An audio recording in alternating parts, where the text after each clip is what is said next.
मागच्या भागामध्ये आपण पाहिलं की राखीचे दिवस, लेंटचे दिवस शास्त्रात काय सांगितलं आणि आम्ही कशा पद्धतीनं ते सेलिब्रेट करत आहोत किंवा आम्ही कशा पद्धतीने ते आमच्या जीवनामध्ये लागूकरण करत आहोत. जसं प्रभू येशू ख्रिस्त शास्त्री आणि पुरुषांना सांगताना म्हणतो की तुम्ही व्यर्थ माझी उपासना करत आहात. व्यर्थ म्हणजे ज्याला कुठल्याही प्रकारचा अर्थ नाही, की ज्याच्यातनं काही निष्पन्न होणार नाही, अशा प्रकारच्या निरर्थक गोष्टी करणं म्हणजे त्याला व्यर्थ म्हटलेलं आहे. एखादा व्यक्ती जर बँकेमध्ये इन्व्हेस्टमेंट करतो ना, तर त्याला व्याज मिळायलाच पाहिजे, पण त्याच्यापेक्षा चांगलं व्याज कुठं मिळेल तिथं तो आपली रक्कम डिपॉझिट करत असतो. तसं शास्त्रात लिहिलेल्या ज्या गोष्टी आहेत त्या केल्यानंतर त्याचं प्रतिफळ पण मला मिळालं पाहिजे. परंतु कित्येक वेळा ज्याही गोष्टी आम्ही करतो त्या प्रभू येशू ख्रिस्त स्वतः म्हणतो की ते निरर्थक आहे, व्यर्थ आहे. तुम्ही व्यर्थ माझी उपासना करता, तुमचं अंतःकरण माझ्यापासून दूर आहे. ओठांनी माझा सन्मान करता पण अंतःकरण देवापासून दूर आहे. म्हणजे सगळ्यात महत्त्वाची गोष्ट, कर्मापेक्षा तुमचं अंतःकरण देवाशी जोडलं जाणं अत्यावश्यक आहे. बायबल उपास करण्याच्या विरोधामध्ये नाही, पण उपास का करावे हे जाणून घेणं फार गरजेचं आहे. इज्राच्या पुस्तकाच्या 8व्या अध्यायाच्या 21 वचनामध्ये जर तुम्ही बघितलं तर तिथं असं लिहिलं, तुमच्यासाठी, तुमच्या मुलाबाळांसाठी, तुमच्या धनासाठी बिनधोक्याचा मार्ग प्राप्त व्हावा याच्यासाठी तुम्ही उपास करावा, असं इज्राच्या पुस्तकामध्ये लिहिलेलं आहे. म्हणजे उद्देश त्या ठिकाणामध्ये ठरलेला आहे. पण कित्येक लोकांचा उपवासासंबंधीचा जो उद्देश आहे तो उद्देशच नाही. काही लोकांना विचारलं 40 दिवसाचा उपवास कशासाठी करता? नाही, ख्रिस्ताला आम्ही मदत करतो, त्याने केलं ना म्हणून आम्ही त्याच्यावर करतो. परत तोच माझा प्रश्न, त्याने बाप्तिस्मा घेतला, तुम्ही घेतला का? त्याला पवित्र आत्मा मिळाला, तुम्हाला पवित्र आत्मा मिळाला का? प्रभू येशू ख्रिस्त 40 दिवसाच्या उपवासानंतर तो काना गावामध्ये गेला, त्यानं पाण्याचा द्राक्षरस केला, तुम्ही पाण्याचा द्राक्षरस केला का? उपासानंतर त्याच्याकडे ते सामर्थ्य आलं. पण एवढं सगळं करून सुद्धा काही लोकांच्या मनामध्ये उपासासंबंधीचे प्रश्न होते, जे प्रश्न आमच्याही मनामध्ये आहे. शास्त्र आम्हाला बारकाईनं समजावून घेणं आणि त्या आलेल्या प्रश्नांची उत्तरं शास्त्रामध्ये शोधणं अत्यावश्यक आहे. मग आता मी पाहणार आहोत उपवासासंबंधानं लोकांची प्रश्न आणि येशूनं त्याला दिलेली उत्तरं, त्याच्याकडे आपण जाणार आहोत. लुकाचं शुभवर्तमान, मार्काचं शुभवर्तमान 2रा अध्याय, मार्क शुभवर्तमान 2रा अध्याय 18 पासून 22 पर्यंतची वचनं. मार्काचं शुभवर्तमान 2रा अध्याय 18 पासून 22 पर्यंतची वचनं. उपवासाविषयी प्रश्न. उपवासाविषयी प्रश्न. योहानाचे शिष्य व परुषी उपास करीत होते. तेव्हा लोक येऊन त्यांना म्हणाले, योहानाचे शिष्य व परुषांचे शिष्य उपास करीतात, पण आपले शिष्य उपास करीत नाहीत. यांचे कारण काय? याचं कारण काय? येशू त्यांना म्हणाला, वराड्यांबरोबर वर आहे तोपर्यंत उपास करणं त्यांना शक्य आहे का? वर त्यांच्या सोबत आहे तोपर्यंत त्यांना उपास करणं शक्य नाही. तरी असे दिवस येतील की वर त्यांच्यापासून काढून घेतला जाईल, तेव्हा त्या दिवसात ते उपास करतील. कोणी कोऱ्या कापडाचं ठिगळ जुन्या वस्त्राला लावित नाही, लाविले तर धड करण्याकरिता लावलेले ठिगळ त्याला म्हणजे जुन्याला फाडतं आणि छिद्र मोठे होतं. कोणी नवा द्राक्षरस जुन्या बुदल्यात घालीत नाही, घातला तर नव्या द्राक्षरसाने बुदले फुटतात. आता येशू ख्रिस्त त्या ठिकाणामध्ये जमलेला असताना योहानाचे शिष्य, लोक समुदाय, त्याचप्रमाणे मी पाहतो शास्त्री आणि पुरुषी, या लोकांनी योहानाच्या शिष्यांना पाहिलं, शास्त्री पुरुषांना पण पाहिलं, त्यांच्या लोकांना पाहिलं आणि येशूकडच्या असणाऱ्या शिष्यांना पाहिलं आणि त्यांना तफावत आढळली. आणि मग त्यांच्या डोक्यामध्ये तो प्रश्न आला. त्यांनी जाऊन येशूला विचारलं, असं का? शास्त्री पुरुषी उपास करतात, योहानाचे शिष्य उपवास करतात, पण तुमचे शिष्य उपवास करत नाही. मग येशूनं जे महत्वाचं विधान तिथं केलेलं आहे, आणि ते विधान हे आमच्यासाठी सुद्धा लागू आहे बरं का, आमच्यासाठी सुद्धा. आता या लोकांच्या डोक्यामध्ये काय, शास्त्री पुरुषांनी त्यांच्या डोक्यात काय बिंबवलेलं आहे, शास्त्र म्हणजे अशा पद्धतीने तुम्हाला उपवास करणं गरजेचं आहे. उपवास देवानं त्यांना सांगण्यामागे देवाची धारणा काय होती, उपवास करण्यामागे देवाची धारणा काय होती, लोकांनी त्या काळामध्ये परमेश्वराचा शोध घ्यावा, त्याच्या मंदिरात यावं, त्याची आराधना करावी, त्याची उपासना करावी, शास्त्र उघडलं जावं, त्याच्यातनं मनन केलं जावं, चिंतन केलं जावं, त्यांचं शुद्धीकरण व्हावं. आता झालं काय माहिती का, लोक फक्त उपाशी राहण्यापुरतं त्यांनी, उपवास म्हणजे फक्त उपाशी राहणं. मग आम्ही पाहतो की जसं आम्ही योनाच्या पुस्तकामध्ये पाहिलं की राजा सांगतो की उपवास असा नाही करायचा, म्हणजे लोक उपाशी राहिले म्हणजे काय करायला लागले, ते फक्त अन्न खायचं त्यांनी बंद केलं. मग तोडलं, नुसतं अन्न खायचं बंद करायचं नाही, पाणी पण प्यायचं नाही, चा खायचं नाही, काही कशाची चव घ्यायची नाही. आणि मग त्याच्या पुढे जाऊन तो काय म्हणतो, एवढं करून सुद्धा सगळ्यांनी मंदिरात देवाचा धावा करायला सुरुवात करायची, परमेश्वराला आरोळे मारायची, परत मूळ पदावरती आली जी देवाला अपेक्षा होती ती. आता मधला कालखंड परत गेला, शास्त्री आणि पुरुषांनी परत तसलाच रट लावत सुरुवात केली, तरी आध्यात्मिकता त्यांच्यात काहीच राहिली नाही. मग लोकांना भडकून त्या येशूकडे पाठवलं, ते का उपवास करत नाही. येशूनं अतिशय सुंदर समर्पक उत्तर दिलं, आणि ते उत्तर कोणतं आहे, तो अत्यावश्यक गोष्ट कोणती, जुन्या बुदल्यामध्ये नवीन द्राक्षरस घातला जाऊ शकत नाही. आता कोणते जुने बुदले आणि कोणता नवा द्राक्षरस, ज्या जुन्या असणाऱ्या संकल्पना, रूढी परंपरा आहेत, याच्यामध्ये हे नवीन शिक्षण, कोणतं नवीन शिक्षण, उपवास हे जुने बुदले झालेले आहेत. त्याच्यामुळे लोकांना असं वाटतं आम्ही धार्मिक बनायला लागलो. आम्हाला वाटतं तेवढं म्हणजेच धार्मिकता. 40 दिवस जर आम्ही स्वतःला पवित्र ठेवलं ना, बस वर्षभराचं पाप सगळं त्याच्यामध्ये धुतलं जातं. हा बुदला जुना झालेला आहे. त्या बुदल्याला स्वतःचा आणि कडकपणा निर्माण झालेला, लोक कडक बनलेले आहेत.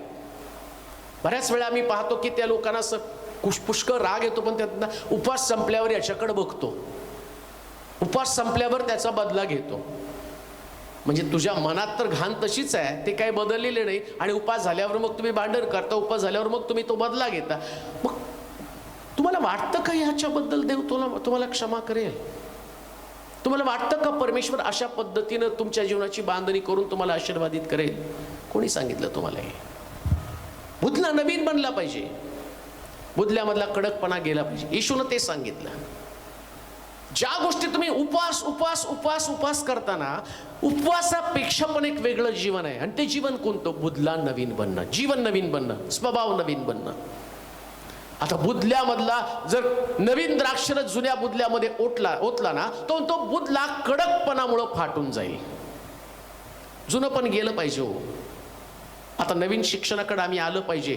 सगळी कर्मकांड प्रभू येशू ख्रिस्तानं पूर्ण केलेले आहे. आता तुम्हाला नवी कर्मानं, तुम्ही शास्त्रात सांगितल्याप्रमाणे तुमच्या नियमशास्त्रातल्या कर्मानं तुम्ही नीतिमान ठरणार नाही. ख्रिस्ताचं नीतिमत्व तुम्हाला प्राप्त झालेलं आहे. येशू ख्रिस्तानं सगळ्या गोष्टी पूर्ण केलेल्या आहेत. आता फक्त तुमच्या जीवनाचं रिपेअरिंग तुम्हाला प्रतिदिवशी करायचं आहे. रोज तुम्हाला नवीन बनायचं आहे. प्रिया, कसं नवीन बनणार आहे? बुदल्याला नवीन करण्याची एक पद्धत. ती पद्धत कशी माहिती का? बुदला जुना झाला की त्याला काही काळ पाण्यामध्ये भिजवावा लागतो. पाण्यामध्ये भिजवला तर काय होतं माहिती का, तो बुदला त्याची आकुंचन पावलेली जी स्वतःची स्किन आहे किंवा त्याचा आकार आहे तो प्रसरण पावायला सुरुवात होतो, म्हणजे संकुचित झालेला असतो. आता त्याला स्ट्रेच करायचा असतो, त्याला पाण्यात भिजवावा लागतो. पाण्यात भिजवल्याबरोबर बुदल्याचा कडकपणा निघून जातो, तो सैल व्हायला बनतो. प्रियानो, तसंच आहे हा आमचं जुनंपण आहे ना. या जुन्यापणाला पाण्याच्या अनुभवामध्ये म्हणजे आम्ही पाहतो बाप्तिस्म्याकडे आम्हाला यावं लागतं. बाप्तिस्म्याकडे आम्ही आलो, बाप्तिस्मा पाण्याखाली आम्ही गेल्याबरोबर आम्ही स्वतःला मोठं करायला सुरुवात करतो. ज्या साच्यामध्ये प्रभूने आम्हाला बनवलं, जी देवाला आमच्याकडनं अपेक्षा आहे, आणि ते आमचं स्वतःचं आकार बनतं. मग बुदला तेलामध्ये भिजवावा लागतो. तेलामध्ये भिजवल्यावर तो मऊ बनतो, कडकपणा त्याच्यातला निघून जातो, म्हणजे त्याचे आकार बदलला. आता त्याचं आणि त्याचं असणारं जे कडकपणा निघून गेला आणि तो बुदला आता द्राक्षरस साठवण्यासाठी योग्य बनतो. प्रियांनो, हा तेलाचा अनुभव म्हणजे पवित्र आत्म्याचा अनुभव आहे. एकदा पवित्र आत्मा तुमच्यामध्ये आला ना, तुमच्यामध्ये तो मवाळपणा, मऊपणा, देवाचं वचन सहजपणे स्वीकारण्याची वृत्ती तुमच्यामध्ये येते.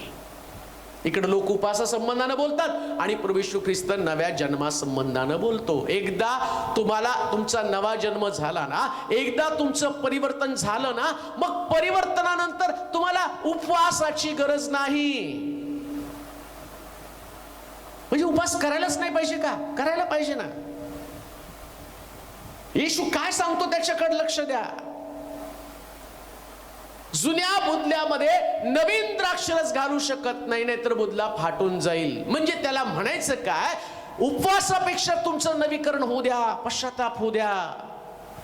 कोणी सांगितलं तुम्हाला उपवास केल्यानंतरच तुम्ही देवाला प्रसन्न करता? मला वाटतं यशाच्या पुस्तकामध्ये आपण जाऊया. मी तुम्हाला मागे सांगितलं होतं की यशाच्या पुस्तकाच्या 58व्या अध्यायामध्ये जर आपण गेलो तर आपल्याला त्या ठिकाणी समजेल खरंच देवाला उपवास आवडतात का. यशाचं पुस्तक 58वा अध्याय त्याची 2 पासून काही वचन आपण वाचूया. हा, ते तर रोज रोज माझ्याकडे येतात, रोज रोज माझ्याकडे येतात. माझे मार्ग ते जाणू इच्छितात, माझे मार्ग ते जाणू इच्छितात. धर्माचरण करणाऱ्या व आपल्या देवाचं नियमशास्त्र न सोडणाऱ्या राष्ट्रांप्रमाणे ते माझ्याजवळ रास्त निर्णय मागतात. ते धर्माचरण करायला त्यांना आवडतं.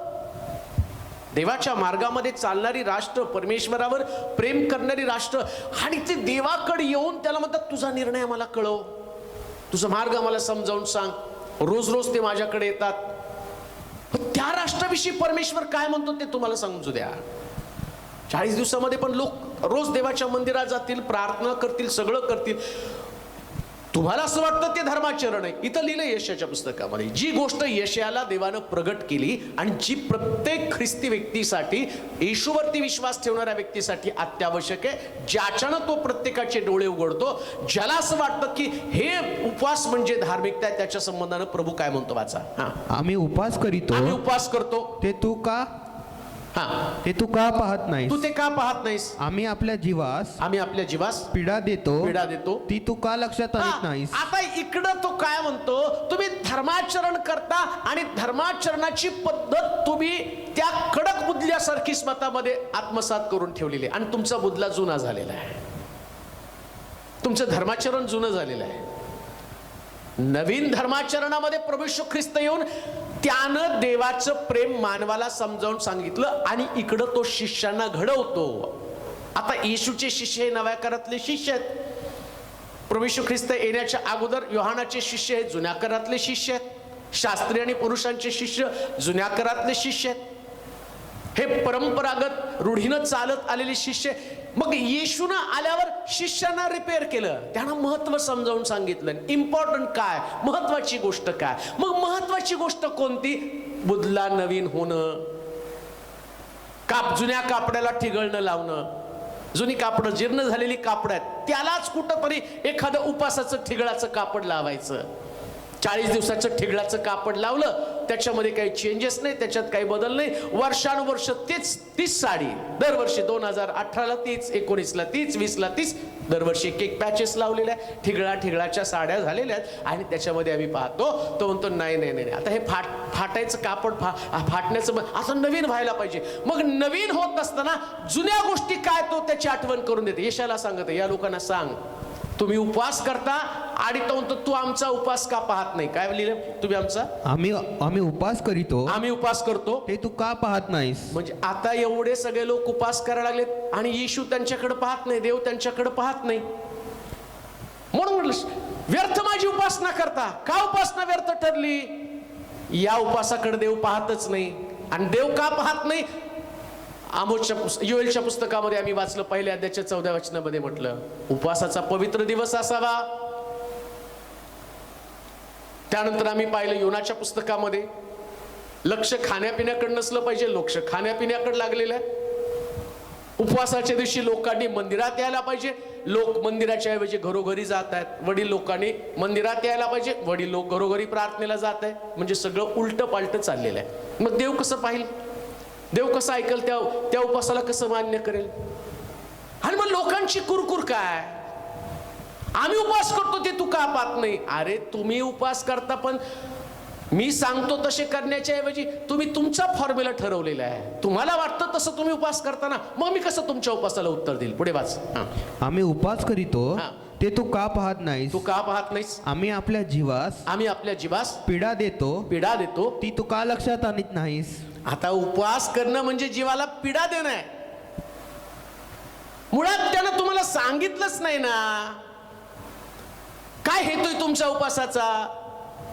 40 दिवस प्रभू येशू ख्रिस्तानं दुःख भोगलं ना, ते दुःख सहनाचे दिवस आहेत आणि म्हणून आम्ही उपवास करतो. कुणी सांगितलंय दुःख सहनाचे दिवस आहेत?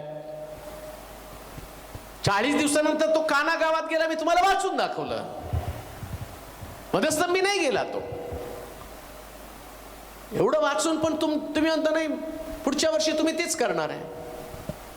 तुम्हाला शास्त्रातनं कळालं, पण ती सैल तुमचं जी वीण आहे ना, ती सैल व्हायलाच तयार नाही. एकदम पक्की बसली, घट्ट बसलेली नाही. असंच आहे.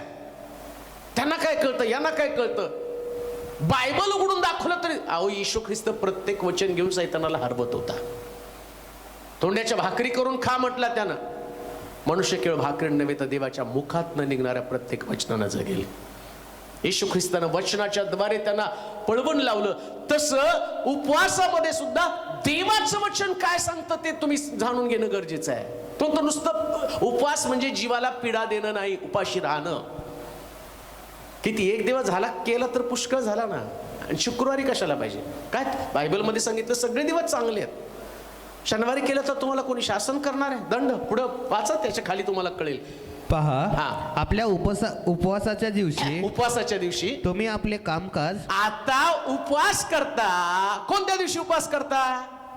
बुधवारी, शुक्रवारी. तिथं लिहिले उपवास करतो त्या दिवशी. कामकाज चालविता तुम्ही आपले सर्व मजुरांकडून, सगळ्या मजुरांकडून काबाड कष्ट करविता. पहा, तुमच्या उपवासाचा परिणाम तर असा होतो की तुम्ही त्यावेळी कटकटी करिता व दुष्टपणाने ठोसाठोसी करिता. उपवास करता तर पहिल्यांदा पुढे अजून वाच. म्हणजे तुमचा शब्द ऊर्ध्वलोकी ऐकू जावा याकरिता तुमचे हल्लीचे उपास आहेत असे नाही. मला पसंत पडणारा असा हा उपवास आहे काय? आता तो म्हणतो हा उपवास मला पसंतच नाही. कोणता उपवास? ज्या दिवशी तुम्ही काम करता ना, तो दिवस उपवासाचा मला पसंतच नाहीये. तुमचा बुधवार आहे आणि तुम्ही बुधवारी कामाला जाता आणि तुम्ही दिवसभर उपाशी राहिला, तुम्ही जेवला पण नाही आणि तुम्ही म्हणता माझा उपवास आहे. आणि मग घरी आल्यावर पण पप्पा आता कामावून आलेत बरं का, एक तर त्यांना दिवसभर उपवास होता, कशाला उपाशी राहिला? बायबलमध्ये स्पष्ट दिलं तो कामकाजाचा दिवस नसावा, तो दिवस पवित्र असला पाहिजे. अजून तिथं लिहिलं मजुरांकडनं काबाड कष्ट करून घेता. एखाद्या कंपनीचा मालक असेल किंवा घरामध्ये गृहिणी असेल जिने उपवास धरलेला आहे, तर उपवासाच्या दिवशी तिने तिच्या घरातल्या नोकराला पण सुट्टी द्यायला पाहिजे. हा नियम आहे देवाच्या वचनाचा. मग तो त्या दिवशी तुम्हाला उपवास करायचा ना. भांडणाचं लवलेश पण घरामध्ये असला नाही पाहिजे. घरामध्ये कुरकुर नसायला पाहिजे. कुणाशी वाद असता कामा नये. घरामध्ये जेवणाच्या विषयापेक्षा आध्यात्मिक वातावरण घरामध्ये तयार होणं गरजेचं आहे. मग उपवास म्हणजे फक्त उपाशी राहणंच का? उपवास म्हणजे फक्त देहाला पीडा देणंच आहे का? ज्या दिवशी तुम्ही उपवास करता ना, त्या दिवशी तुम्ही कामकाज करू नये. मग काय केलं पाहिजे? एक अजून वचन वाचू. लुकाचं शुभवर्तमान 2 अध्याय, ते तसंच ठेव. लुकाचं शुभवर्तमान 2 अध्याय 37 वचन वाच. लुकाचं शुभवर्तमान 2 अध्याय 37 वचन. आता ती 84 वर्षाची विधवा असून मंदिर सोडून न जाता उपवास व प्रार्थना करून रात्रंदिवस सेवा करीत असे. कळतंय का उपवास काय? येशूनं उत्तरं दिली त्यांना. उपवास तुमचे शिष्य का करत नाही, त्याला नेमकं काय काय सांगायचं तो उपवासामध्ये. आम्ही फक्त उपवासाचं एकच काढलं, त्याच्यामध्ये काय, येशूनं 40 दिवस उपवास केले, एक वचन घेतलं, वधस्तंभी गेला, दोघांची भेळ मिसळ केली आणि मग म्हटलं चला 40 दिवसाच्या उपवासानंतर येशूला वधस्तंभी द्यायचे. 40 दिवस म्हणजे दुःखाचे दिवस. त्याला कुठं दुःखाचे दिवस नव्हतेच ते. मला वाटतं एक वचन वाचा म्हणजे तुम्हाला समजेल. 11 वचन, मत्त्याचं शुभवर्तमान 4था अध्याय आणि त्याचं 11 वचन. मत्त्याचं शुभवर्तमान 4था अध्याय 11 वचन. काय होतं त्या उपवास? तुम्ही दुःखाचे दिवस, दुःख सहनाचे दिवस, परंतु काय घडलं वाचा. मग सैतान त्याला सोडून गेला आणि पहा देवदूत येऊन त्याची सेवा करू लागले. 40 दिवस उपवास केल्यावर येशूची परीक्षा सैतानानं घेतली आणि सैतान त्याला सोडून गेल्यावर देवदूत येऊन त्याची सेवा करू लागले. म्हणजे 40 दिवसाच्या उपवासामध्ये, त्या उपवास झाल्यावर तर देवदूतांनी त्याची सेवा केली. आणि आम्ही म्हणतो ते दुःख सहनाचे दिवस आहेत. देवदूतांनी तर त्यांची सेवा केली. 40 दिवसाच्या उपवासानंतर किती देवाच्या लोकांची सेवा येऊन देवदूत करतात, हा प्रश्न मी तुम्हाला विचारत आहे. किती देवदूतांनी येऊन तुमची सेवा केली? उलट तुम्ही 40 दिवस, काही लोक उपवास संपल्यावर, ते दारू पिणारे लोक आहेत, ते वाटच पाहतात कधी संपतात. दारूचा गुत्ता त्यांनी गाठला, मग तुमची सेवा कुठले देवाचे दूत? तुमची सेवा तर सैतानाचे दूत, सैतानाचे भूत येऊन तुमची सेवा करत आहेत. त्यांनी तुम्हाला गाठलेली. इकडे सैतानानं 40 दिवसाच्या उपवासानंतर याला गाठलं, त्यानं त्याच्यावरती विजय मिळवला आणि नंतर देवदूत त्याच्याकडे आले. म्हणजे ते दुःख सहनाचे दिवस नाही, मग दुःख सहनाचे दिवस म्हणून आम्ही ते पाळले. पण उपवास करताना नियम काय दिला? मत्त्याच्या शुभवर्तमानामध्ये आम्ही लुकाच्या शुभवर्तमानामध्ये 2ऱ्या अध्यायाच्या 37 वचनामध्ये हन्ने संबंधानं म्हटलं. किती वर्षाची होती? 84 वर्षाची हन्ना. काय करत होती उपवास करून? आता ती 84 वर्षाची विधवा असून मंदिर सोडून न जाता उपवास व प्रार्थना करून. नुसतं उपवास नाही, उपवास आणि प्रार्थना. आम्ही म्हणतो ना जेवण बिवण, खाणं पिणं झालं का, रंगरंगोटी झाली. रंगोटी काय एक त्याला शब्द आहे, जॉईंट. तसं उपवास आणि प्रार्थना. नुसतं उपाशी राहणं नाही, प्रार्थना करायला पाहिजे. आणि ते पण कुठं? देवाच्या मंदिरात जाऊन, मंदिर सोडून न जाता. उपवासाची मंदिर सोडायलाच नाही पाहिजे, म्हणून कामाचा दिवस तो नकोय. मग तो रविवार असला तरी चालेल, सोमवार असला तरी चालेल.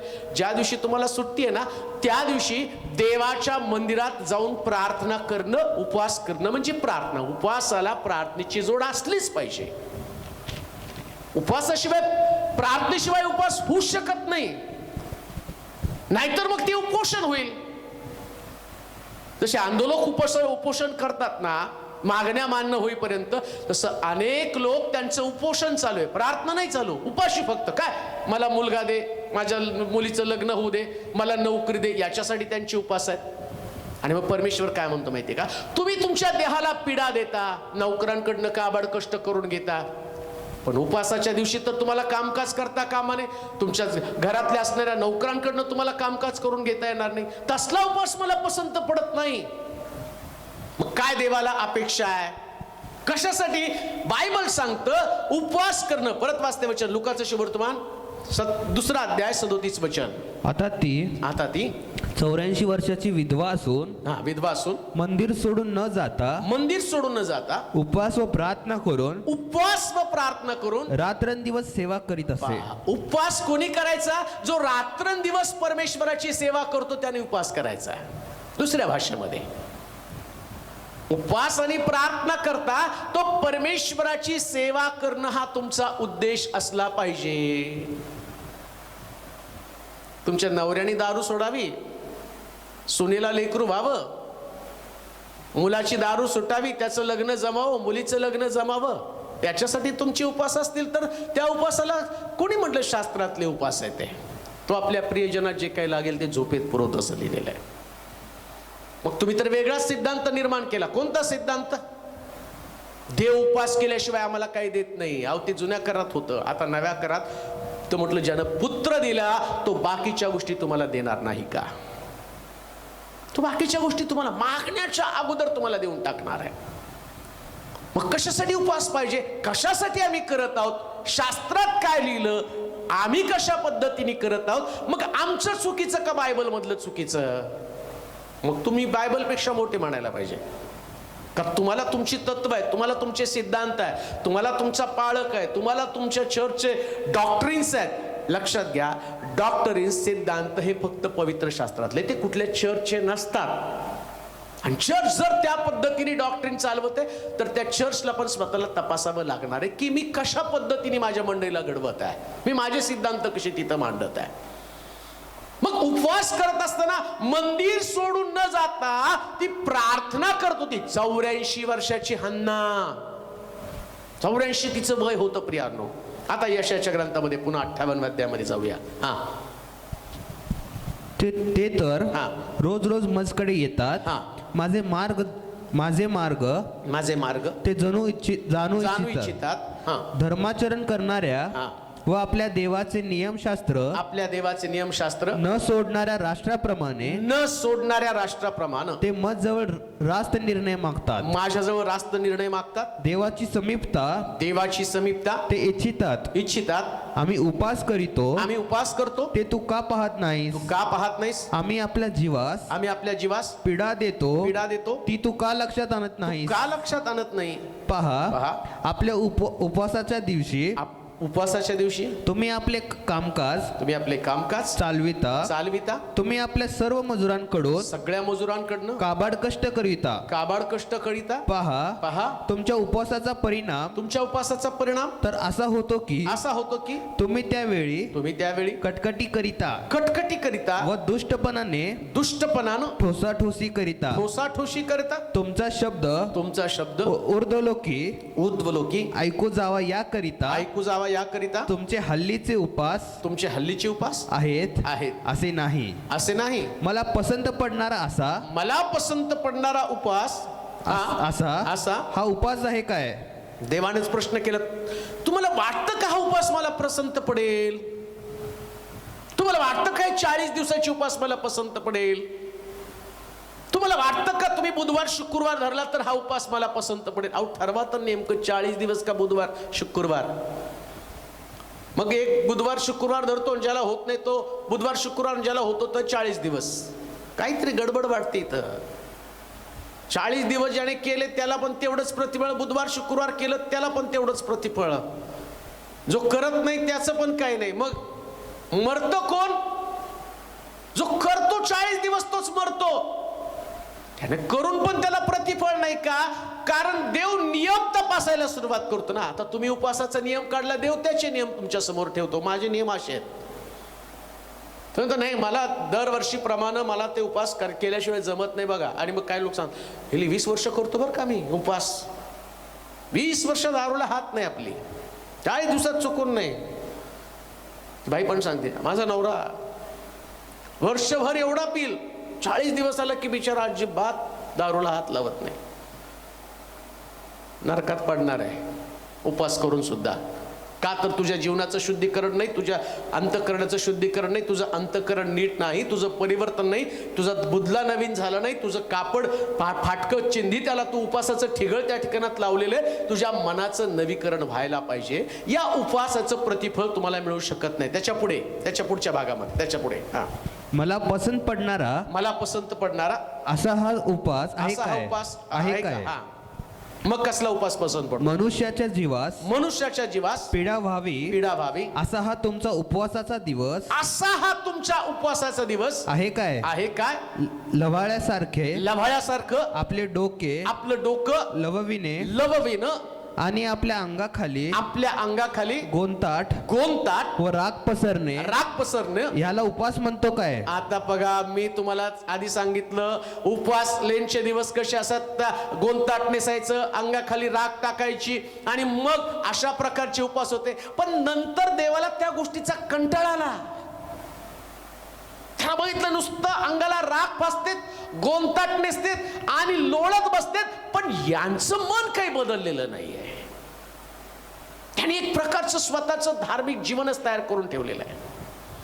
उपाशी राहायचं, भांडाभांडी करायची, काबाड कष्ट करायचं, आणि कष्ट करत असताना उपाशी राहिल्या कारणानं घरामध्ये कटकटी निर्माण झाल्या, मंडळीत कटकटी निर्माण झाल्यात, मंडळीमध्ये मरणाची भांडणं, एकमेकाच्या विरोधात, ही पार्टी त्याच्या विरोधात, ती पार्टी त्याच्या विरोधात, चर्च मधली भांडणं, पोलीस चौकीत गेलेले. अरे उपवासाच्या दिवशी मात्र सगळे धार्मिक, उपवासाच्या दिवशी सगळे धार्मिक, पाळकही धार्मिक, मंडळी पण धार्मिक. उपवास संपल्यावर पहिले पाढे 55, मग पुन्हा पोलीस बंदोबस्त. अरे वाटतं का याचं प्रतिफळ तुम्हाला मिळेल? कोणत्या देवाची तुम्ही सेवा करत आहात? त्याच्या संबंधाने तो म्हटलं तो न्यायाधीश आहे, न्यायी देव आहे. तो काय तुमच्या जीवनाची तपासणी तो करणार नाही? तो तुम्हाला पटतच नाही. ते लभाळ्यासारखं डोकं लवणं. मी अशा प्रकारचे उपास तुम्हाला कधी सांगितले नाही. मग येशू ख्रिस्त अपेक्षित काय करत आहे तुमच्याकडनं? देवाची अपेक्षा तुमच्याकडनं काय? पुढे वाच त्याच्यावर. दुष्टतेच्या बेड्या, पहिली गोष्ट तर दुष्टता जी तुमच्यामध्ये आहे, दुष्टतेच्या बेड्या तोडाव्या, दुष्टतेच्या बेड्या तोडाव्यात, जुवाच्या दोऱ्या सोडाव्या, जुवाच्या दोऱ्या सोडाव्यात, जाचलेल्यांस मुक्त करावे, जाचलेल्यास मुक्त करावे, सगळे जोखाड मोडावे, सगळे जोखड मोडावे. हाच मला पसंत असा उपवास नव्हे आता का? त्यानं उपास म्हणजे उपाशी राहणं नाही सांगितलं. मग उपास म्हणजे नेमकं काय? परत वाच. दुष्टतेच्या बेड्या पहिली तोडाव्या. ज्या बेड्या तुमच्या हातामध्ये घातलेल्या आहेत ना, बेड्या घातलेला मनुष्य एकाच जागी बसतो, त्याला कुठलंच कामकाज करता येत नाही. बेड्या घातलेल्या माणसाचं वैशिष्ट्य, हातामध्ये बेडे घातलं की तो कैदी झाला. तुम्हाला पण पापानं कैद केलेलं आहे, तुमच्या सवयीनं कैद करून ठेवलेलं आहे. ही दुष्टता तुमच्यामध्ये आहे. कोणती दुष्टता आहे? व्यसनाची बेडी हातामध्ये असेल, व्यभिचाराची बेडी हातामध्ये असेल, काहीतरी वाईट सवय, ती सवयीची बेडी तुमच्या हातामध्ये आहे आणि तुम्हाला माहिती आहे ती वाईट आहे. पहिली तर ती बेडी तुटली पाहिजे. ती बेडी, ती सवय सुटली पाहिजे. पाप सुटलं पाहिजे. पापाची बेडी काढल्याशिवाय उपवासाला अर्थच नाही ना. अजून एक गोष्ट तुम्हाला सांगतो. 40 दिवसामध्ये जर कुठल्या घरी जाऊन लिडरशिपची प्रार्थना घेत असाल आणि एखादी सवय तुमच्याकडे असेल ना, पाप असेल ना, थोडासा विचार करा. तुम्ही त्या योग्यतेचे आहात का? लोकांना ज्ञान सांगण्या इतकं, लोकांना मार्गदर्शन करण्या इतकं देवाच्या वचनाचं पालन तुम्ही करत आहात का? मग तुम्ही लोकांना सांगायला जा. पहिले तुमची बेडी सोडा, जाचलेल्यास मुक्त करा. जाचून गेले, त्रासून गेलेत ना, त्यांना जाऊन सोडवून आणा. त्यांची बंधनं तोडा. तुमच्या खांद्यावरती, बैलाच्या खांद्यावरती जसं जू आहे ना, तसं तुमच्याही खांद्यावरती सैतानानं जू टाकलं आणि तो पाहिजे तिकडे तुम्हाला घेऊन जात आहे. अजूनही तुम्ही तुमची पत्नी असताना दुसऱ्याच्या घरी ते जू तुम्हाला घेऊन जात आहे. व्यभिचार तुम्ही करत आहात.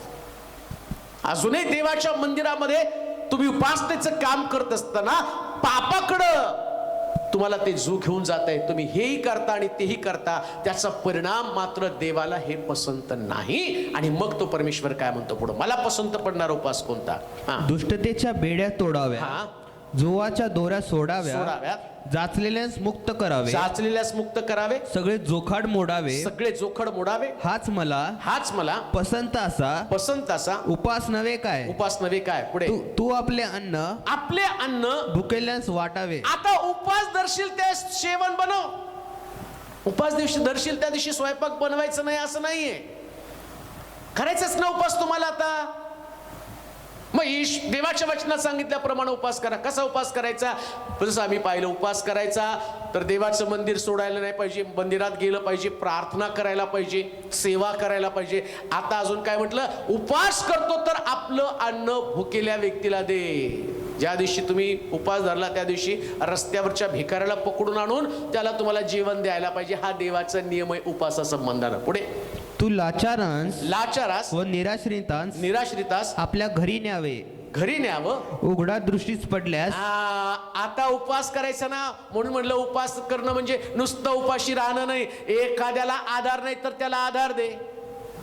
तुझ्या भावाला घराच्या बाहेर हाकललंस ना, त्याला राहायला घर नाही, उपास मात्र तू केलेला आहे. तुझी आई घराच्या बाहेर काढले, वडिलांना घराच्या बाहेर काढलं, त्यांना अनाथ आश्रम मध्ये सोडलं, परिवारामध्ये कुणाशी तुझं पटत नाही, आपल्या बापाचं आईचं घर वर्ज करून टाकलं, सासूला उघड्यावरती सोडलेलं आहे आणि उपवास करत आहे. उपवास करत असताना तो म्हणतो पहिले हे कर, ज्यांना आधार नाही ना त्यांना आधार द्यायला सुरुवात कर.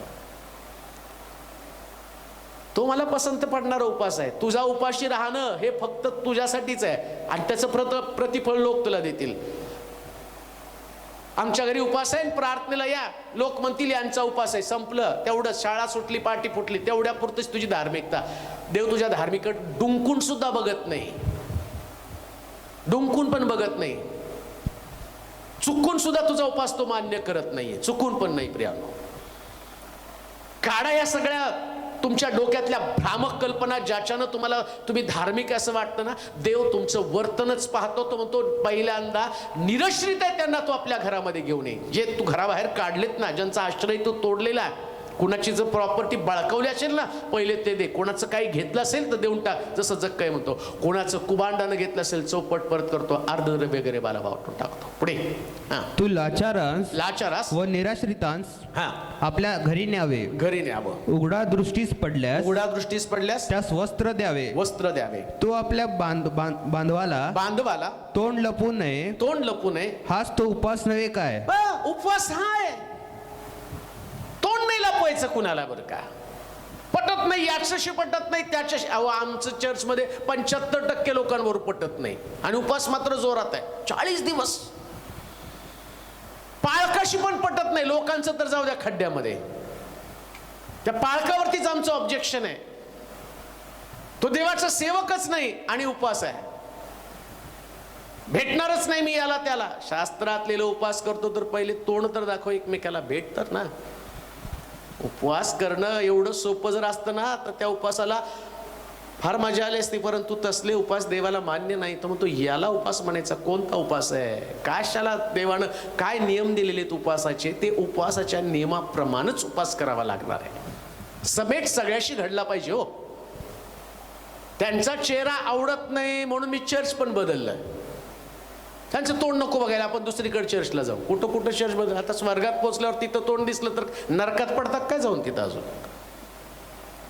का देव तर स्वर्गात तुमचं पटत नाही म्हणून नाही असं म्हणणार बाबा तू दुसरीकडे घर घे, कारण हे आता माझं माणूस आहे आणि यांना तुझं तोंड पाहिलं यांचं डोकं फिरतं. तो म्हणतो डोकं फिरतं नरकात जाऊन पड. प्रश्न तुमचा नाहीच आहे, तुम्हाला बदलावं लागणारच आहे. तुमचं परिवर्तन व्हावं लागणारच आहे. आणि या परिवर्तनामध्ये तो उपवासाचा संदर्भ देताना काय म्हणतो? बांधवाला तोंड लपू नकोस. पटलं नाही तरी त्याचा चेहरा तुला स्वीकारावाच लागणार आहे, त्याच्यासमोर तुला जावंच लागणार आहे. आपल्या बांधवाला तोंड लपू नको, त्याला वर्ज करू नकोस. उपवास करण्याच्या अगोदर पहिल्यांशी समेट कर. प्रथम समेट कर, मग उपवास कर. उगाच समेट काहीच नाही. सगळं तोंड तुमचं तोंड फुगलेलंच आहे. 12 महिने 17 काळ चर्चमध्ये गेलं तरी तोंड फुगलेलं आहे. याच्या शेजारी नाही बसायचं, त्याच्या रांगेत नाही थांबायचं, याला प्रेज द लॉर्ड नाही म्हणायचं, याला अमकं नाही करायचं. जाता तरी कशाला चर्चला? बसा की घरामध्ये निवांत. कशाला उपवास करता? कोण सांगितलं तुम्हाला उपवास करायला? हा मला पसंत पडणारा उपवास नाही. आपल्या बांधवाला तोंड लपू नकोस. कशासाठी उपवास करायचा आहे? मत्थ्याचं शुभवर्तमान 17 अध्याय 21 वचन वाचा. मत्थ्याचं शुभवर्तमान 17 अध्याय आणि त्याच्या 21 वचनामध्ये वाचूया पटकन. मत्थ्याचं शुभवर्तमान 17 अध्याय 21 वचन. तरी पण प्रार्थना व उपवास या वाचून असल्या जातीचे भूत निघत नाही. असल्या काही जातीची भूत निघत नाहीत. त्याला उपवासाची गरज आहे. ख्रिस्ताला वधस्तंभी दिलं म्हणून उपवास करण्याची गरज नाही. कुठलं त्याला पुरावा काय? लुकाचं शुभवर्तमान 23 अध्याय 26-27 पासून वचन वाचा बरं. लुकाचं शुभवर्तमान 23 अध्याय. कशासाठी उपवास सांगितला? काही जातीची काही जी भूत आहेत आणि ती फार हट्टी प्रकारची भूत आहेत. ती भूत त्या व्यक्तीला सोडून जात नाही, त्या घराला सोडून जात नाही, त्या व्यक्तीला सोडून जात नाही, परिवाराला सोडून जात नाही. ही कट्टर असणारे दुरात्मे, या दुरात्म्यांना लढण्यासाठी आम्हाला उपवास प्रार्थनेची गरज आहे. पण आम्ही म्हणतो आम्ही येशूसाठी उपवास केला. कशासाठी? दुःख सणाचे दिवस आहे येशूसाठी. काय म्हटलं येशू? लुकाचं शुभवर्तमान 23 अध्याय 26 ते 30 पर्यंतचे वचन. पुढे ते त्याला हा घेऊन जात असता घेऊन जात असता कोणी एक कुर्णेकर कुर्णेकर शिमोन शेतावरून येत होता. शेतावरून येत होता. त्याला त्याने धरून त्याने त्याला धरून त्याच्यावर वधस्तंभ लादला वधस्तंभ लादला आणि त्याला येशूच्या मागे तो वाहण्यास लावले. तेव्हा त्याच्या मागे लोकांचा व ऊर बडून घेऊन त्यांच्यासाठी शोक करीत असलेल्या स्त्रियांचा मोठा समुदाय चालला होता. येशू त्यांच्याकडे वळून म्हणाला, अहो यरुशलेमच्या कन्यांनो, माझ्यासाठी रडू नका, तर स्वतःसाठी व आपल्या मुलांबाळांसाठी रडा. तुम्ही येशूसाठी काहीच तो रडू देत नाही हो तुम्हाला. त्याच्यासाठी मोठा समुदाय येशूच्या माग येशूसाठी रडत चाललेला होता. आज पण मोठा समुदाय येशूसाठी उपास करत चाललेला आहे. दुःख सहनाचे दिवस, ख्रिस्ताला कंपनी द्यायला पाहिजे. 40 दिवसात दुःख. आता तो काय दुःख करतो का? तो पित्याच्या उजवीकडे बसलेला आहे. आता काय तो दुःख सहन करत नाहीये. तुम्ही मात्र त्याला दुःख देतात. तुमच्या डोक्यातच आहे त्याला त्याला एक रात्री दुःख दिलं. वलांडणाच्या भोजन केल्यानंतर जावळ्याच्या रविवारी येशू ख्रिस्तानं यरुशलेमेत प्रवेश केला. त्यास मोठं त्याचं जल्लोष, त्याचं स्वागत केलं. मग तरी सुद्धा आम्ही म्हणतो त्यानं 40 दिवस दुःख सहन केलं. अहो यरुशलेमेत प्रवेश केल्यावर जावळ्याच्या रविवारी तर तुम्ही प्रभूच्या नावाने येणारा राजा धन्यवादित असो म्हणता, आणि परत तुम्ही म्हणता इकडे दुःख सहनाचे दिवस आहे. परत तुम्ही म्हणता लग्न नाही जमवायचं, त्याच्यामध्ये बोलाचाली नाही व्हायला पाहिजे. आधी बोलाचाली करा, ईस्टर झाल्यावर आपण लग्न ठरवू. कुणी सांगितलं तुम्हाला? कुठल्या बायबलमध्ये लिहिलंय? कोणता तुमचा धर्मोपदेशक तुम्हाला या पद्धतीने सांगतोय? कोणता पाळकानं तुम्हाला हे सिद्धांत शिकवलेले आहेत?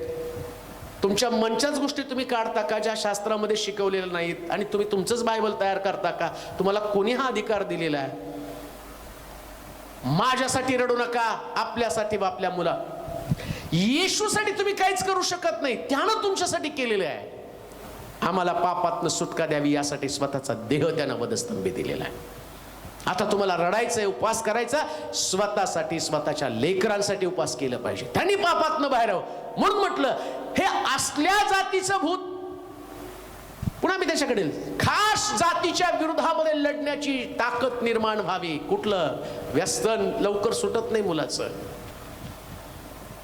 खाणेरड्या सवयी त्याच्या लवकर सुटत नाहीत ना. त्या दुरात्म्यानं, त्या अंधकाराच्या शक्तीनं त्याच्या जीवनाचं नियंत्रण केलं. जसं आम्ही पाहतो त्या साखळदंडानं बांधलेल्या त्या सैतानाला बाहेर काढण्यासाठी येशू ख्रिस्ताला विशेष प्रयत्न करावा लागला. येशूच्या शिष्यांना सुद्धा भूत निघाली नाहीत. प्रभू येशू ख्रिस्त डोंगरावरती प्रार्थनेला गेला, खाली भूत काढतायत, ते भूत त्यांच्यातनं निघालं. त्याच येशू म्हटला, असल्या जातीचं भूत काढण्यासाठी तुम्हाला उपवासाने प्रार्थना करावी लागेल. काही प्रश्न सुटत नाहीत. काही लोकांची बंधनं सहजासहजी सुटत नाही. सैतान त्या परिवाराला तेवढ्या लवकर सोडून जात नाही. मग येशू म्हणतो असल्यासाठी उपवास आणि प्रार्थना करणं गरजेचं आहे. कशाला उपवास करायचे? 40 दिवसाची उपवास तुम्ही ख्रिस्ताला वधस्तंभी देण्यासाठी करत आहात, त्याचं दुःख वाटून घेण्यासाठी करत आहात. लोक करतात म्हणून तुम्ही करू नका. मला वाटते मत्त्याच्या शुभवर्तमानामध्ये आणि त्याचं 4था अध्याय त्याचं पहिलं वचन वाचा बरं. मग त्याचं शुभवर्तमान. तेव्हा सैतानाकडून पहिलं वचन, येशूची परीक्षा व्हावी म्हणून आत्म्याने त्याला अरण्यात नेले. आत्म्याने त्याला अरण्यात नेले. मग त्याने 40 दिवस मग त्यानं त्याला 40 दिवस व 40 रात्र उपवास केला. येशूला आत्म्यानं 40 दिवस आणि 40 रात्र उपवास करण्यासाठी प्रेरणा दिली. आणि अजून एक गोष्ट तुम्हाला सांगतो, जो 40 दिवस आणि 40 रात्र उपवास करतो ना, त्याची सैतानाकडनं परीक्षा होतो. म्हणजे जो 40 दिवसाची उपवास करतो तो सैतानाला चॅलेंज करतो, ये माझी परीक्षा घे. आता तो येशू आहे म्हणून तो विजय झाला. तुम्हाला काय विजय मिळणार हो? दिवसभर काम करताना संध्याकाळी जेवता ना, प्रार्थना करत काय करत. ज्या येशूनं 40 दिवस 40 रात्र देवाच्या संगती राहिला, त्याच्यावर पवित्र आत्मा कबुतराच्या रूपानं आलं. तो वचन त्याचं पाठ होतं म्हणून बायबल मुखद्गत होतं. 12व्या वर्षापासून वचनाची, आणि तो वाद लोकांशी करतो. त्याच्याकडे वचनाचं ज्ञान होतं म्हणून वचनानं तो विजय मिळू शकला. तुमच्याकडे तर अजूनही बायबल तुम्ही उघडलेलं नाहीये. 40 दिवसात कोणीतरी तुमच्या घरात येऊन वचन सांगितलं पाहिजे. पवित्र आत्माचं तुम्हाला नावाला सुद्धा नाहीये, आणि पवित्र आत्मा तुमच्याकडे असता तर तुम्ही या फंद्यात पण पडला नसता. मग तुमच्याकडे पवित्र आत्मा नाही आणि मग तुम्ही तुमचं स्वतःचं एक काहीतरी कर्म करता. बायबल सांगतं आत्मानी त्याला सांगितलं म्हणून त्याने 40 दिवसाची उपवास केली. तुम्हाला कोणी सांगितलं? पवित्र आत्म्याने सांगितलं. आणि मुळात पवित्र आत्मा तुमच्यात आहे का? पवित्र आत्मा आहे तर त्याचं चिन्ह तुमच्याकडे कोणतं आहे? हाही प्रश्न त्या ठिकाणात उपस्थित होतो. म्हणून लक्षात घ्या, उपवास करताना सशास्त्र उपवास कोणी सांगितलं तुम्हाला? लोकांनी सांगितलं म्हणून करता का पवित्र आत्म्याने सांगितलं म्हणून करता? घरामध्ये त्या लहान लेकरांना सांगतो बाळा तू पण एक उपवास धर. कशाला? त्यांनी काय धरणार आहे? आणि मग माझं 4 वर्षाच्या पोराने उपवास धरला, काय त्याला साध्य होणार आहे? त्याच्यातून समजतं त्याला उपवासाचं काय? तुला समजत नाही, त्याला कुठून समजणार आहे? का तर तुम्ही पेपरला यांचं त्यांचं परराष्ट्रीय लोकांचं पाहिलं, त्यांनी पेपरला दिलं, आम्ही पण दिलं. आमच्या मुलानं 1 दिवस उपवास धरला, त्याला तुमचं नाव झालं. देवाला तर त्या गोष्टीचं वाईट वाटलं की त्याला समजू तर दे आधी काहीतरी. कशाला अशा पद्धतीच्या गोष्टी करत आहे? प्रेषितांचं कृत्य 13 अध्याय 2 वचन वाचू. प्रेषितांचं कृत्य 13 अध्याय 2 वचन. बायबल सांगतं उपवास करतो तर तो आम्हाला येशूसाठी नाही, आपल्यासाठी व आपल्या मुलाबाळांसाठी रडा म्हणून त्यानं सांगितलेलं आहे. ते प्रभूची सेवा व उपवास करीत असता पवित्र आत्मा म्हणाला की बर्नबा व शौल यांना ज्या कार्यासाठी मी बोलाविले आहे, जे बोलावलं आहे त्यासाठी त्यांना माझ्याकरिता वेगळे करून ठेवा. कशासाठी उपवास करायचा? कुणा सेवकाला अपॉइंट करण्यासाठी उपवास करावा लागतो. वडिलांना अपॉइंट करण्यासाठी, पाळकाला नियुक्त करण्यासाठी. आमच्याकडे सारं उलट आहे. आम्ही उपवास नाही करत, इलेक्शन घेऊन मोकळे होतो. काय लिहिलंय तिथं? ते प्रभूची सेवा व उपवास करीत असता पवित्र आत्मा म्हणाला की बर्नबा व शौल यांना ज्या कार्यासाठी, बर्नबा आणि शौलाची नेमणूक करण्यासाठी याला पवित्र आत्म्यानं उपवास केल्यावरती सांगितलं, इलेक्शन करून नाही सांगितलं. बंद करा की इलेक्शन, घ्या करा बरं तिथं उपवास. वडिलांची निवडणूक करा बरं उपवासाला. म्हणजे नको त्या गोष्टीत आम्ही पुढे आहेत. जे करायला पाहिजे ते आम्ही करत नाही. कशासाठी उपवास? इलेक्शन करण्यासाठी किंवा एखाद्या व्यक्तीला सेवेसाठी पाचारण करायला त्याला उपवास आणि प्रार्थनेची गरज आहे. सेवा हँडओव्हर करण्यासाठी, सेवे संबंधानं एखाद्याला नियुक्त करण्यासाठी. प्रेषित पौलाला आता सेवेसाठी पुढं पाठवायचंय, त्याला पाठवायचं का नाही हे पवित्र आत्म्याने ठरवलं. पण आमच्याकडे मात्र 10 रुपये जो महिन्याला दशांश देतो ना, त्याला मतदानाचा अधिकार. मग त्यानं त्याच्यावरती वोटिंग केलं की समजलं, मग तो कसा का असे ना त्याला त्या लोकांनी निवडलं, त्यानं काम केलं, आणि मग शेवटी वर्षभर म्हणायचं त्यांनी पैसे खाल्ले, यांनी पैसे खाल्ले, यांना नालायक आहे तो नालायक आहे. अरे इथं पवित्र आत्म्यानं उपवास करण्यासाठी तुम्हाला सांगितलं, यांची नियुक्ती करण्यासाठी. मग वर्षभर तुम्ही काय केलं? कुणाला निवडलं? मंडळींनी केली का उपासना प्रार्थना? उपवास प्रार्थना त्याच्यासाठी आहे. तुम्ही तर येशूसाठी प्रार्थना करतात, तुम्ही त्याच्यासाठी उपवास करतात, तुम्ही त्याच्यासाठी रडतात, त्याच्यासाठी दुःख सहन करतात, आणि तुम्ही म्हणता ते दुःख सणाचे दिवस नाही.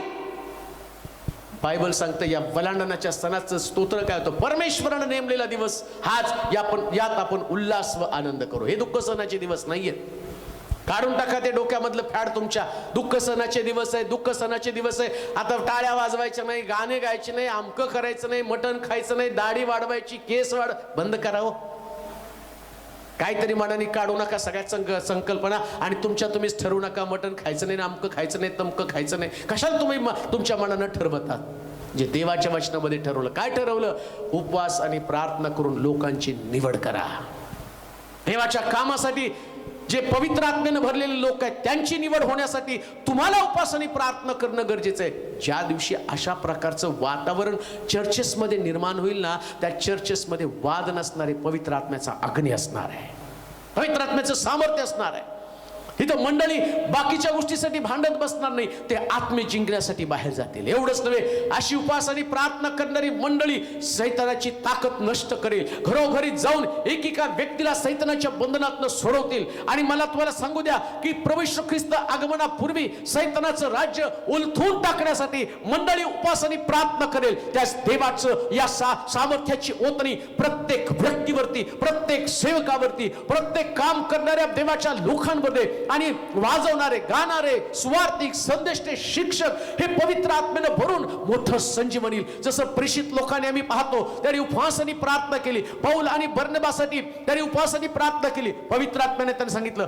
प्रेषितपणाचा दर्जा द्या, त्याला मंडळीमध्ये सेवेसाठी बाजूला काढा. काय घडलं? त्या दिवशी पेत्राला वेगळं केलं आणि हा पेत्र इतका अद्भुत प्रकारचा सेवक बनला. या पेत्रानं अनेक मंडळांची स्थापना केली. देवाच्या वचनाचं कार्य मोठ्या प्रमाणामध्ये झालं. आत्मे जिंकले आणि एक मोठं संजीवन, एक रिव्हायवल त्या ठिकाणामध्ये आलं. देवाचे प्रिय लोक, आम्ही एवढे उपवास आणि प्रार्थना करत आहोत, एवढे वर्ष मंडळी उपवास करत आहे, परंतु रिव्हायवल नाही, संजीवन नाही. उलट याचा परिणाम मंडळांमध्ये वाद आहेत, भांडण आहेत आणि मंडळांमध्ये सगळं अनितीचं वातावरण आहे. मग का त्या उपवासाचा परिणाम तसा झाला? अजूनही आमची लोक व्यसनात आहे, अजूनही आमची लोक व्यभिचारामध्ये, अजूनही आमचे तरुण बेकार आहेत त्या आणि दारूमध्ये अडकून पडलेले आहेत, सगळ्या घाणेरड्या गोष्टीमध्ये. मग आमच्या उपवासाचा परिणाम सकारात्मक होण्याच्या ऐवजी नकारात्मक का होतो याचं आत्मपरीक्षण करण्याचा समय आलेला आहे. आता मंडळींनी त्याचं चिंतन करण्याचा समय आला. ट्रॅडिशन मधनं, रूढी परंपरेमधनं बाहेर या. खरं सत्य समजून घ्या. सत्य तुम्हाला समजेल, सत्य तुम्हाला बंधमुक्त करेल. आता बंधमुक्त होण्याचा समय आलेला आहे. या ट्रॅडिशन मधनं बाहेर. येशू ख्रिस्ताने 40 दिवस दुःख भोगलं नाही, 40 दिवस तो आणि दुःख त्यानं सहन केलं नाही. 40 दिवसामध्ये त्यानं देवाचं सामर्थ्य घेतलं आणि आम्ही पाहतो तो गेला काना गावामध्ये जाऊन त्यानं पाण्याचा द्राक्षरस केला. त्याच्या उपवासाचा परिणाम तर द्राक्षरसाचं रूपांतर पाण्याचं रूपांतर द्राक्षरसामध्ये झालं. तुमच्या उपवासाचा परिणाम असाच होणं आवश्यक आहे आणि प्रभूनं त्याच्यासाठीच तुम्हाला सांगितलं. शिष्यांना तो, त्या लोकांना तो सांगतो, माझे शिष्य उपवास का करत नाही? त्याचं कारण एकच आहे, जुन्या बुदल्यामध्ये नवीन द्राक्षरस घालू शकत नाही. बुदला नवीन होणं गरजेचं आहे. चला आपला बुदला नवीन करू, नवीन शिक्षण आपल्यामध्ये घेऊन देवाच्या वचनानुसार चालण्याचा करार आपण करू. आपण प्रार्थना करू. सर्वशक्तिमान जिवंत गौरवशाली देवा, उपासना करतो, तुझी आराधना करतो, तुझ्या पवित्र गौरव नावाला धन्यवाद देतो, कारण तू थोर आणि एकच थोर देव आहेस. तुझ्या वचनासारखं सत्य जगामध्ये दुसरीकडे कोणतं नाही. तुझ्या लोकांना सत्य समजू दे प्रभूजी. उपवास ही त्यांची धार्मिकता बनू नये, उपवास त्यांची सेवेमधली गरज बनू दे. मंडळांच्या अवस्था बदलणं, परिवाराच्या अवस्था बदलणं गरजेचं आहे. त्यांची मानसिक स्थिती, आध्यात्मिक स्थितीमध्ये फरक होणं गरजेचं आहे. आणि आज ऐकणाऱ्या प्रत्येक व्यक्तीला तुझ्या स्वाधीन करते प्रभू. त्याला चिंतन मनन करण्यासाठी एक ब्रेक थ्रू त्यांना दे प्रभूजी. कालपर्यंत ज्या पद्धतीने त्यांचं आत्मिक जीवन जगण्याचा त्यांनी आटोकाट प्रयत्न केला, पण त्याच्यापेक्षा वेगळं जीवन आहे याविषयी त्यांना बोध कर. बंधनं तोड त्यांची. सत्य समजू दे. प्रत्येक सेवकाला सत्य सांगण्याची ताकद दे. काय सत्य हे लोकांना प्रगट होणं गरजेचं आहे प्रभूजी. वर्षानुवर्ष लोक याच प्रकारच्या बंधनात साचेबद्ध प्रकारचं ख्रिस्ती जीवन जगत आहे, ज्याच्यामध्ये कुठल्याही प्रकारचा अर्थ नाही. पण आज ते सगळं कोडलं जाऊ दे येशूच्या नावामध्ये. आणि त्यांचं खरं जीवन काय असावं हे तुझ्या वचनात लिहिलं, त्याप्रमाणे जगण्यासाठी त्यांचं मार्गदर्शन कर. प्रत्येकाच्या डोळ्यावरची झापडं निघून जाऊ दे प्रभूजी. त्यांना बदल तुझ्या वचनामध्ये वाढव. येशूच्या नावात ही प्रार्थना विनवणी केली म्हणून तू ऐक. आमेन.